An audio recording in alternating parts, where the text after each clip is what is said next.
Hello students, good morning again. Class 6 से लेकर 9 तक के ज्योमेट्री एंड ज्यामिति के सेशन को लेकर एक बार फिर से मैं मनोज सांघी के यूट्यूब चैनल पर हाजिर हूँ तथा सभी बच्चों का यूट्यूब चैनल पर हार्दिक स्वागत करता हूँ।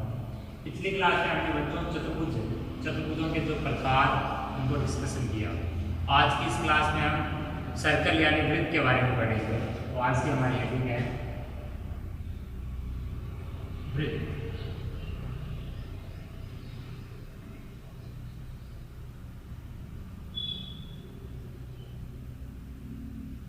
वृत्त क्या होता है समझिए। वृत्त भी एक समतलीय आकृति है।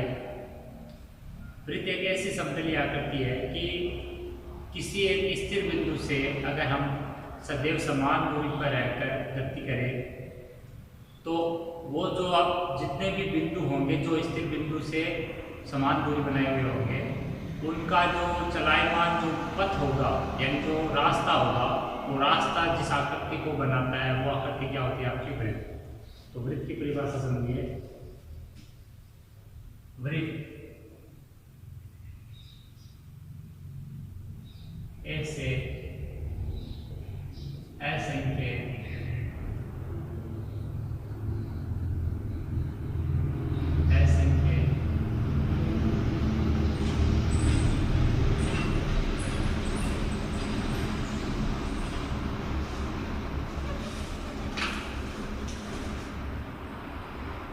बिंदुओं का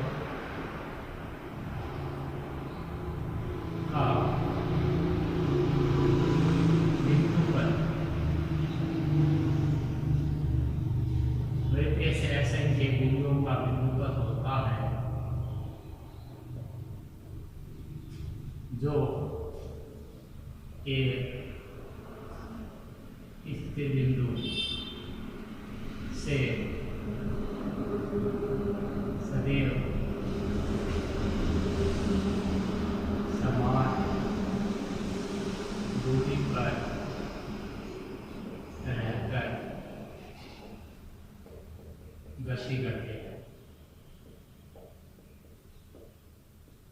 स्थिर बिंदु से सदैव समान दूरी पर रहकर क्या करते हैं? गति करते हैं। इस स्थिर बिंदु को वृत्त का केंद्र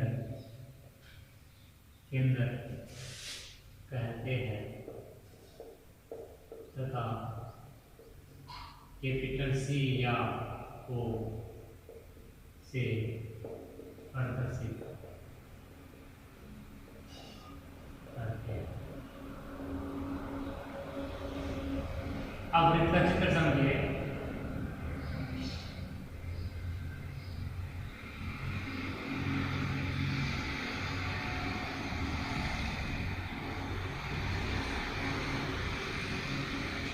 यह आपका दर्शन ओ केंद्र वाला एक वृत्त है। क्या है? ओ केंद्र वाला एक वृत्त है। वृत्त की परिभाषा क्या होती है कि वृत्त ऐसे असंख्य बिंदुओं का बिंदुपथ होता है। यानी आप पूछे तो जो वृत्त है वो कितने बिंदुओं से मिलकर बना है? वो अनंत अनगिनत या असंख्य बिंदुओं से मिलकर बना है। पहला तो और वृत्त बनता कैसे? समतल है। इस समतल पर अगर कोई मैं गोल कर एक स्थिर बिंदु ले लूं और इस स्थिर बिंदु से अगर सदैव समान दूरी पर रहकर अगर बहुत सारे बिंदु ले लूं, यानी ये बिंदु वो ले लिया, यहाँ पर बहुत सारे जो बिंदु ले लिए मैंने यहाँ पर जो समान दूरी यानी दूरी क्या है? समान है। तो ये जो सारे बिंदु जो है इनको अगर मैं मिलाऊंगा तो वो क्या बनेगा? वृत्त बनेगा। तो ये आपका एक वृत्त है। इसको और समझते आप यूँ समझे कि एक स्थिर बिंदु मैंने यहाँ पर ले लिया। इस स्थिर बिंदु से मान लीजिए कि 4 सेंटी की दूरी पर एक बिंदु लिया मैंने पी, और भी बहुत बिंदु ले लिए। क्यू ले लिया, आर ले लिया, एस ले लिया, टी ले लिया, यू ले लिया। ये सारे के सारे बिंदु कितने सेमी की दूरी पर बच्चों? 4 सेमी। समझने के लिए समझे इस चीज को कि एक स्थिर बिंदु ले लिया मैंने यहाँ पर ओ, और इस स्थिर बिंदु से समान दूरी पर मैंने बहुत सारे अनगिनत बिंदु ले लिए। वो सारे समान दूरी पर होते। अब इन ये जो सारे बिंदु है इन सारे बिंदुओं का जो ये रास्ता है, इस रास्ते को अगर मैं यहाँ पर डॉट डॉट करके इस टाइप से मिलाऊंगा तो ये किसी जो आकृति बनाएंगे वो आकृति किसकी बनेगी? वो आकृति आपकी एक वृत्त की बनेगी। किसकी बनेगी? वो आकृति एक वृत्त की बनेगी। तो वृत्त की परिभाषा क्या होती है कि वृत्त ऐसे असंख्य बिंदुओं का बिंदु होता है। जो एक स्थिर बिंदु से सदैव समान दूरी पर रहकर क्या करते हैं, गति करते हैं, स्थिर नहीं रहते, गति करते हैं। और इस स्थिर बिंदु को अब क्या कहते हैं, वृत्त का केंद्र कहते हैं। ये जो स्थिर बिंदु है, यहाँ पर मैंने चित्र में वो लिया है, तो वो भी ले सकते हैं, सी भी ले सकते हैं, कैपिटल लेना है। ये वृत्त का क्या कहना था बच्चों, केंद्र। अब हम वृत्त से रिलेटेड जो अन्य जो चीजें हैं उनको समझेंगे।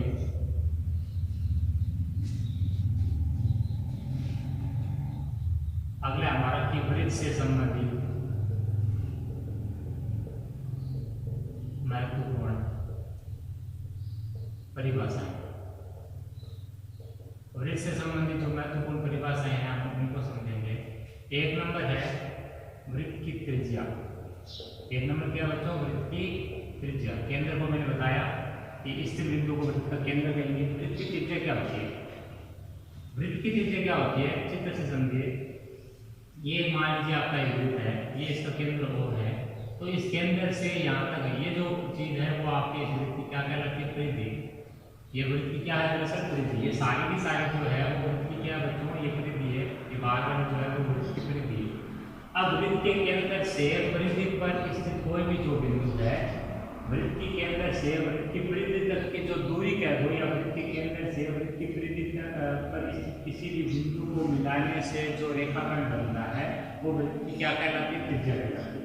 तो वृत्त की ये त्रिज्या है यहाँ से लेकर यहाँ तक, यानी OP बराबर वृत्त की क्या है, त्रिज्या। और त्रिज्या को आप वृत्त की जो त्रिज्या होती है उसको किससे प्रदर्शित करते हैं, R से। R का मतलब होता है रेडियस, R का मतलब क्या होता है, रेडियस। तो OP यहाँ पर वृत्त की त्रिज्या है और वो कितनी है यहाँ पर, R के इक्वल। तो यहाँ पर जो वृत्त की त्रिज्या है उसकी परिभाषा क्या लिख सकते हैं हम, यहाँ पर लिख सकते हैं कि वृत्त के केंद्र से परिधि तक की दूरी वृत्त की क्या कहलाती है, त्रिज्या कहलाती है। वृत्त के केंद्र से वृत्त की त्रिज्या तक की दूरी क्या कहलाती है बच्चों, वृत्त की त्रिज्या कहलाती है। इसे स्मॉल r से करते हैं, इसे किससे व्यक्त करते हैं, स्मॉल r से व्यक्त करते हैं। अब चित्र में भी आप समझ सकते हो इस चीज को, अगर आपको ये परिभाषा से नहीं समझ में आ रही है तो चित्र अभी मैंने बताया था, यहाँ से समझ सकते हो। ये O केंद्र वाला वृत्त है, यहाँ पर एक बिंदु P ले लिया, आप कुछ भी ले सकते हो। ये जो है O से P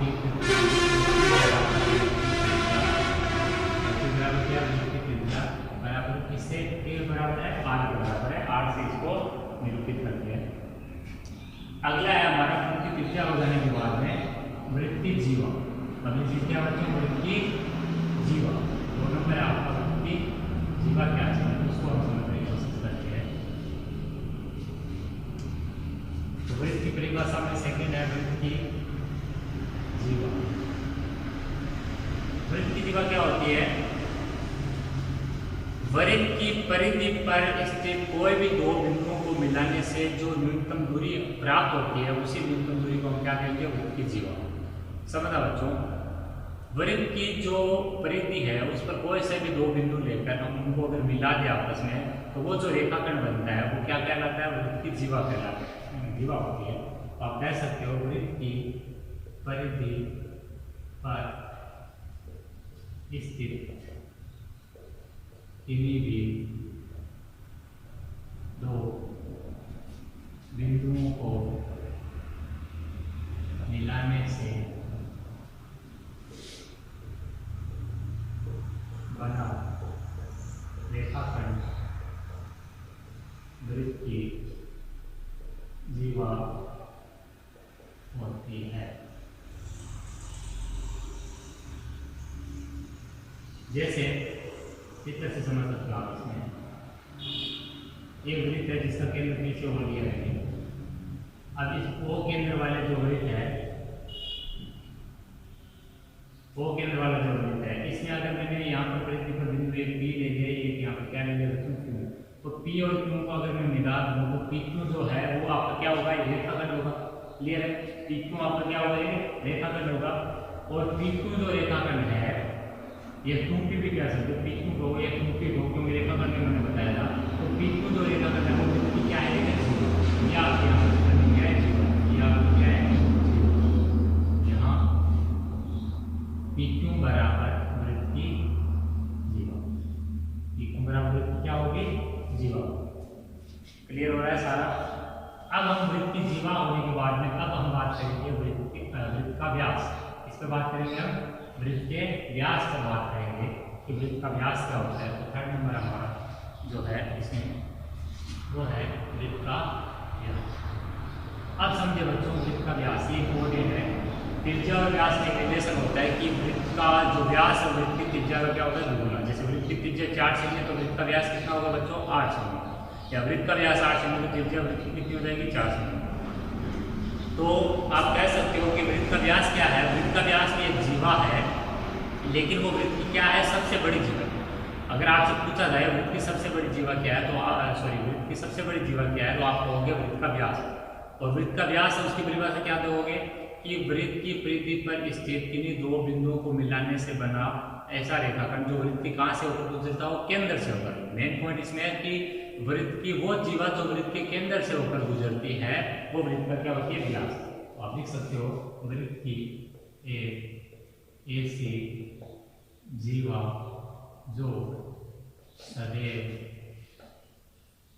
वृत्त के केंद्र से होकर गुजरती हो, वृत्त की जीवा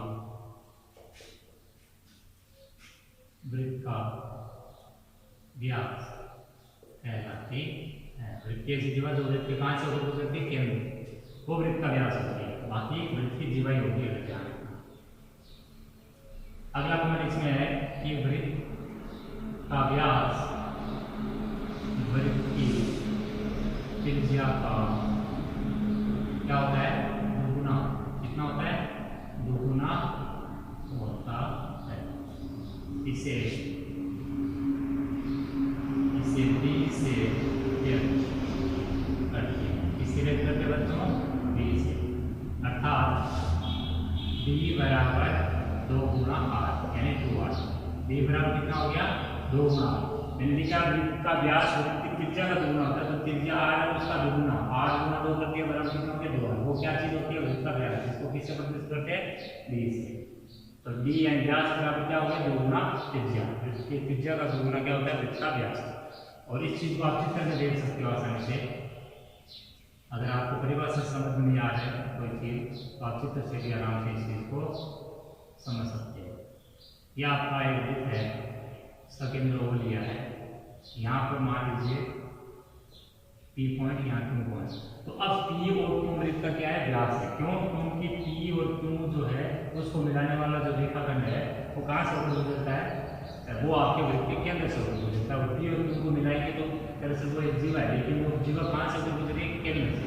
इसीलिए इस जीवा को हम जीवा नहीं कहेंगे, क्या कहेंगे? व्यास कहेंगे। तो मैंने लिखा है कि वृत्त की ऐसी जीवा जो सभी वृत्त के केंद्र से होकर गुजरती है वो क्या होती है? वृत्त का व्यास। यहाँ P और Q बराबर वृत्त का व्यास। और व्यास है तो इसको PQ ना कहेंगे, आप P और Q कहोगे तो सही रहेगा। P और Q। वृत्त की त्रिज्या, केंद्र, व्यास ये हो जाने के बाद में अगला है हमारा वृत्त की परिधि। वृत्त की परिधि बच्चों, वृत्त की परिधि क्या होती है? वृत्त की परिधि आपके वृत्त की जो परिसीमा है उसी को हम वृत्त की क्या कहेंगे? परिधि कहेंगे। जैसे एक 4 दीवारी है तो उस 4 दीवारी की वो जो भुजा है, यानी जो 4 दीवारी जिसमें 4 भुजाएं हैं, उन चारों भुजाओं पे अगर हम चलेंगे तो वो जो है वो आपका क्या है? उसका परिमाप है। और परिमाप किसका होता है? जब भुजाओं पर चलते हैं। वही अगर हम बिना मुड़े अगर चलते हैं, जैसे वृत्त पर चलते हैं, तो वहाँ परिमाप यूज में करके हम क्या यूज करते हैं? परिधि। परिधि भी दरअसल परिमाप का ही एक पार्ट कह सकते हो आप। तो परिधि क्या होगी कि वृत्त की जो परिसीमा उसी को हम क्या कहेंगे? वृत्त की परिधि कहेंगे। वृत्त की परिसीमा को वृत्त की परिधि कहते हैं।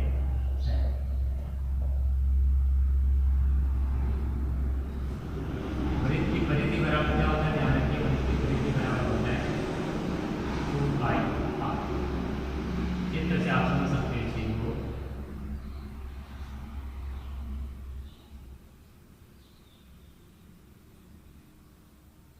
ये वृत्त का केंद्र है,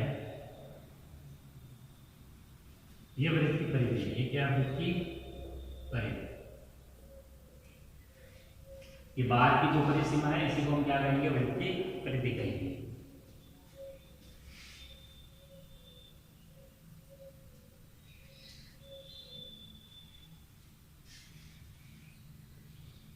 अब हम बात करते हैं बच्चों त्रिज्याखंड और वृत्तखंड। अगला हमारा पॉइंट है 5 नंबर, वृत्त का त्रिज्याखंड। त्रिज्याखंड क्या होता है? त्रिज्याखंड क्या होता है बच्चों? वृत्त के किसी एक चाप और वृत्त की दो त्रिज्याओं से घिरा हुआ जो भाग होता है, वृत्त की दो त्रिज्याएं और वृत्त के किसी एक चाप से घिरा हुआ जो भाग होता है वो वृत्त का क्या होता है? त्रिज्याखंड। त्रिज्याखंड दो टाइप के होंगे फिर, क्योंकि जब चाप अगर हम वृत्त पर लेंगे दो त्रिज्याएं लेने के बाद में तो वो दो हिस्सों में बन जाएगा, एक छोटे चाप की वजह से, एक बड़े चाप की वजह से। तो छोटे चाप की वजह से जो त्रिज्याखंड बनता है उसको हम लघु त्रिज्याखंड कहते हैं, और बड़े चाप की वजह से जो बनता है उसको दीर्घ त्रिज्याखंड। तो वृत्त का त्रिज्याखंड क्या चीज होती है? वृत्त के किसी एक व्यास व वृत्त की दो त्रिज्याओं से घिरा हुआ भाग त्रिज्याखंड कहलाता है। चाप लघु हो तो उसे लघु त्रिज्याखंड व दीर्घ हो तो उसे दीर्घ त्रिज्याखंड है। लघु चाप होने पर लघु त्रिज्याखंड, दीर्घ चाप होने पर दीर्घ त्रिज्याखंड।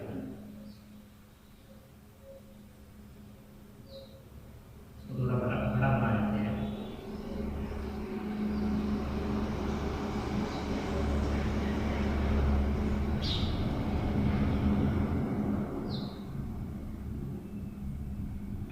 ये आपका वृत्त है, इसका त्रिज्याखंड। ये वृत्त का केंद्र हो गया बच्चों O, और ये वृत्त की दो त्रिज्याएं होगी, जिसको हम स्मॉल r से लिखते हैं। ये A है, यहाँ पर B, और ये आपका एक चाप हो गया। यहाँ P पॉइंट है, तो चाप को तो हम बोलेंगे तो A P भी बोलेंगे। क्या बोलेंगे? चाप A P। तो ये जो भाग है आपका, ये जो भाग है, इसलिए ये जो चाप है वो आपको कौन सा चाप है बच्चों? लघु चाप है। ये कौन सा चाप है? लघु चाप है, इसलिए इसका नाम क्या है? इसका नाम है लघु त्रिज्याखंड। ये आपको कौन सा त्रिज्याखंड है? लघु त्रिज्याखंड, लघु चाप। और इस चाप का नाम क्या है? लघु चाप। इसी प्रकार ये जो आपका चाप बच गया यहाँ से लेकर यहाँ तक पूरा, ये जो चाप है वो कौन सा चाप है? दीर्घ चाप। कौन सा चाप है? दीर्घ चाप। और ये जो आपका, जिसको मैंने अलग से साइन किया है, वो आपका कौन सा त्रिज्याखंड है? ये आपका दीर्घ त्रिज्याखंड है। लघु चाप, लघु त्रिज्याखंड, दीर्घ चाप, दीर्घ त्रिज्याखंड। और ये जो कोण होता है, यहाँ पर जो कोण बनेगा दो इनके बीच में, रेखाओं के बीच में, वो कोण आपका क्या कहलाता है? थीटा इसको माना मैंने। इसको हम कहते हैं त्रिज्याखंड का कोण, त्रिज्याखंड का कोण। अब इस कोण का मान अगर आपका थीटा अगर आपका 180 डिग्री से क्या है? छोटा है, तो ये आपका होगा लघु त्रिज्याखंड। और थीटा अगर 180 डिग्री से क्या होगा? बड़ा, तो ये हो जाएगा दीर्घ त्रिज्याखंड। ये सब चीजें ध्यान रखते हैं आपको। तो ये हुआ आपका त्रिज्याखंड। अब हम वृत्त से रिलेटेड जो आपकी अगली चीज है उसको देखते हैं, वो आपका वृत्तखंड। त्रिज्याखंड के बाद में अगला चीज जो है आपकी, वो क्या है? वृत्तखंड। वृत्तखंड क्या होता है वो समझिए।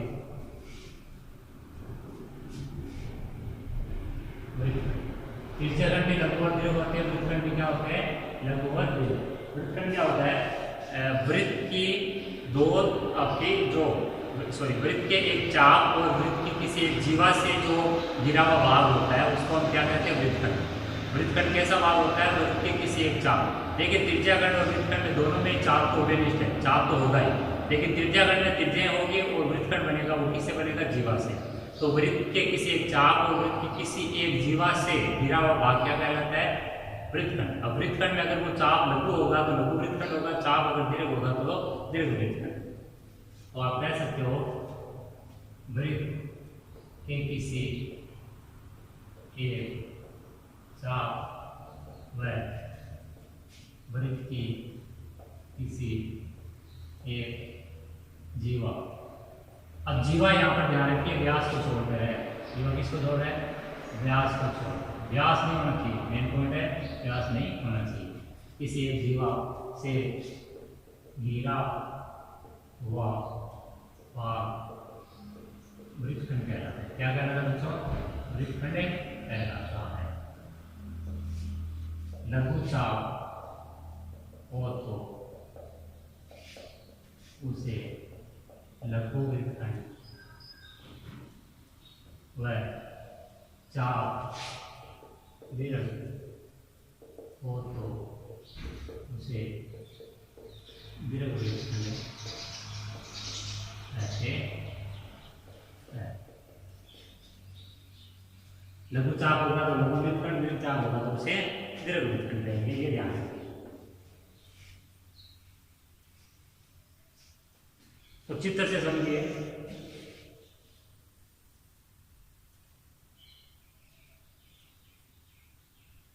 ये आपका ओ केंद्र वाला एक वृत्त है और ये आपकी मैंने जीवा लिए, पीक्यू जीवा ले सकते हो, आप एक भी ले सकते हो। और ये आपका चाप है, ये कौन सा चाप है बच्चों, ये आपका लघु चाप है। कौन सा चाप है, ये आपका लघु चाप, छोटा चाप है। और ये आपका कौन सा चाप है, ये आपका बड़ा वाला यानी ये दीर्घ चाप है। कौन सा चाप है, ये दीर्घ चाप है। इसको मैंने अलग से यहाँ पर दिखाया, इस चीज़ को आप यहाँ पर बनाइए मत, ये मैंने समझाने के लिए यहाँ पे ये देखिए मैंने लिखा, ये दीर्घ चाप हो गया, लघु चाप हो गया। तो लघु चाप से जो बना है वो आपका लघु चाप और वृत्त की ये जीवा, पीक्यू जीवा वृत्त के लघु चाप से जो बना है वो आपका क्या है, ये लघु वृत्तखंड है। ये कौन सा वृत्तखंड है, ये लघु वृत्तखंड है। और ये जो अलग से ऊपर से दिख रहा है आपको वो आपका कौन सा है, वो आपका दीर्घ वृत्तखंड है। कौन सा वृत्तखंड है, ये आपका दीर्घ वृत्तखंड है। तो समझ में आया आपको लघु वृत्तखंड, दीर्घ वृत्तखंड, लघु त्रिज्याखंड, दीर्घ त्रिज्याखंड क्या चीज है। इन चीजों को अच्छे से दिमाग में बिठाइए। चित्र आपका ये वृत्तखंड। अब हम लास्ट चीज पढ़ रहे वृत्त से रिलेटेड, वो है आपकी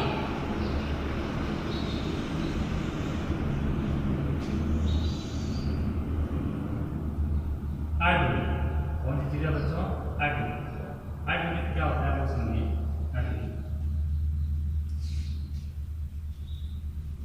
वृत्त की जीवा जो होती है, सॉरी वृत्त का जो व्यास होता है बच्चों, जीवा नहीं वृत्त का व्यास, वृत्त का व्यास जो होता है वो वृत्त को दो समान हिस्सों में बांट देता है उसको। वृत्त का जो व्यास है वो वृत्त को क्या कर देता है, दो समान हिस्सों में बांट देता है। तो वो जो प्रत्येक जो हिस्सा होता है उसी को हम क्या कहते हैं, अर्धवृत्त। क्या कहते हैं उसको, अर्धवृत्त। तो ध्यान रखिए कि अगर आपका जो अर्धवृत्त है वो भी आप एक त्रिज्याखंड कह सकते हो, लेकिन अगर त्रिज्याखंड का मान अगर मैंने बताया था कोण थीटा अगर 180 डिग्री से छोटा है तो लघु त्रिज्याखंड, 180 से बड़ा है तो दीर्घ त्रिज्याखंड।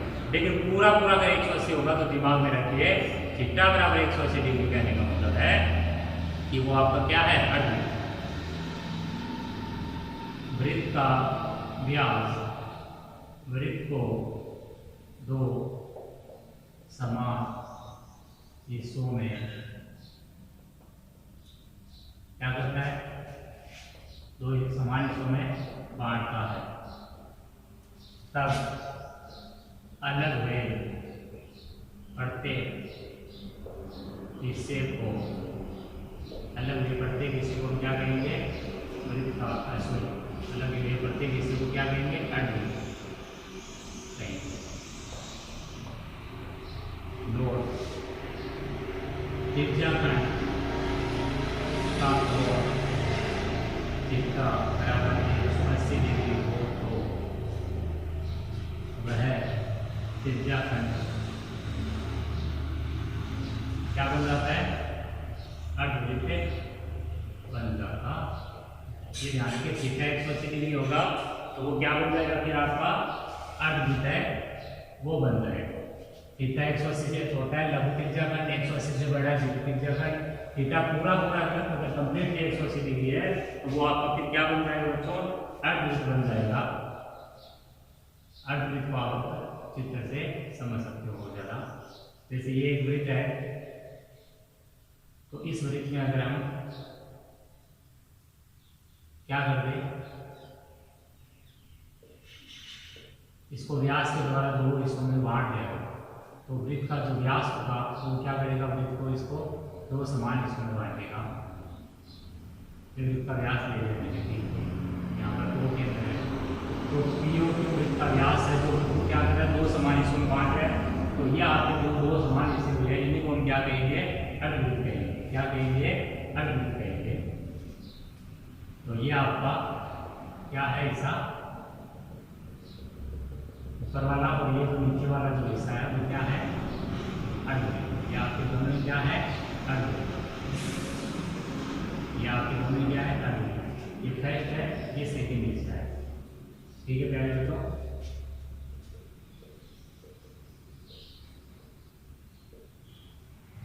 तो ये हमारी वृत्त की हेडिंग है आज कंप्लीट हुई है। वृत्त से रिलेटेड हमने परिभाषा और उसके जो पार्ट्स है वृत्त में क्या क्या चीज़ है उनको हमने समझा, चित्र से ही समझा। इन चीज़ों को आप अच्छे से नोट कीजिए और याद कीजिए। आज की इस क्लास में इतना ही।